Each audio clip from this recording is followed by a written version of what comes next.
सातपूर पंचक्रोशीतील श्रद्धास्थान बनलेले आणि गेली 50 वर्ष सातपूर पोलीस ठाण्याच्या आवारामध्ये भक्तिभावानं उभं असलेलं श्री गुरुदेव दत्त मंदिर हे सातपूरकरांचं जागृत देवस्थान मानलं जातं.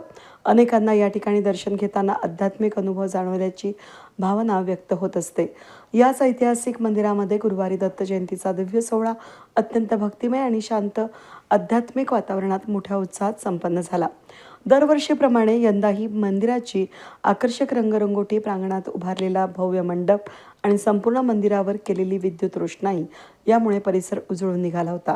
दर्शनासाठी सातपूर पंचक्रोशीतील विविध क्षेत्रांतील मान्यवर, महिला भगिनी, ज्येष्ठ नागरिक, त्याचबरोबर बालगोपालांनी मोठ्या संख्येनं हजेरी लावून मंदिर परिसरात गजबजून गेला. दिगंबरा दिगंबरा श्रीपाद वल्लभ दिगंबरा या जयघोषानं वातावरण अधिकच भक्तिभावानं भारावून गेलं.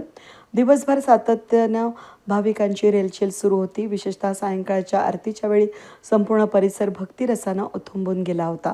दीर्घ परंपरा असलेला या दत्त मंदिर सोहळा भाविकांसाठी आध्यात्मिक ऊर्जा आणि समाधान देणारा ठरला. भाविकांसाठी यंदाही भव्य महाप्रसादाचं आयोजन करण्यात आलं होतं.